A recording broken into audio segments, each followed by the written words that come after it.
Hello বন্ধুরা, তো আজকে আমার চিচিঙ্গার সাথে কাঁঠালের বীজ দিয়ে রান্না করছি ভাজা। এই যে প্রথমে একটু ফোড়ন দিয়ে দিলাম, 5 ফোড়ন দিয়ে দিলাম। তারপরে এর উপরে আমি কিছু রসুন, কিছু পেঁয়াজ, কাঁচা লঙ্কা একসাথে দিয়ে দিব। সুন্দর করে ভেজে কাঁচা লঙ্কা পেঁয়াজ দিয়ে দিলাম। একটু ভেজে নেব। ভেজে নিয়ে তারপরে এর উপরে আমি একটু আদা পেস্ট দিয়ে দেবো। একটু আদা পেস্ট দিয়ে দিচ্ছি। আদা পেস্ট দিয়ে সুন্দর করে ভেজে নেব। ভেজে নিয়ে তারপরে আমি চিচিঙ্গা আর কাঁঠালের বীজ একসাথে দিয়ে দিলাম। কাঁঠালের বীজগুলো লালটা ছুলে ফেললে ভালো হতো, কিন্তু আমি ছোলার সময় পাইনি। তাই এভাবেও খাওয়া যায়, কোনো অসুবিধা নেই।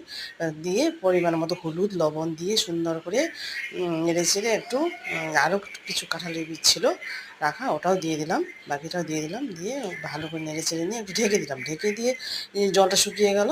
এবার ওখানে একটু জিরে গুঁড়ো দিয়ে দিলাম। জিরে গুঁড়ো দিয়ে ভালো করে ভেজে নেব। সুন্দর করে একটু তেল দিয়ে ভালো করে ভেজে নেব। সব সিদ্ধ হয়ে গেছে। এই যে হয়ে গেছে আমার কাঁঠালের বীজ দিয়ে চিচিঙ্গার ভাজা। খুব সুন্দর খেতে লাগে।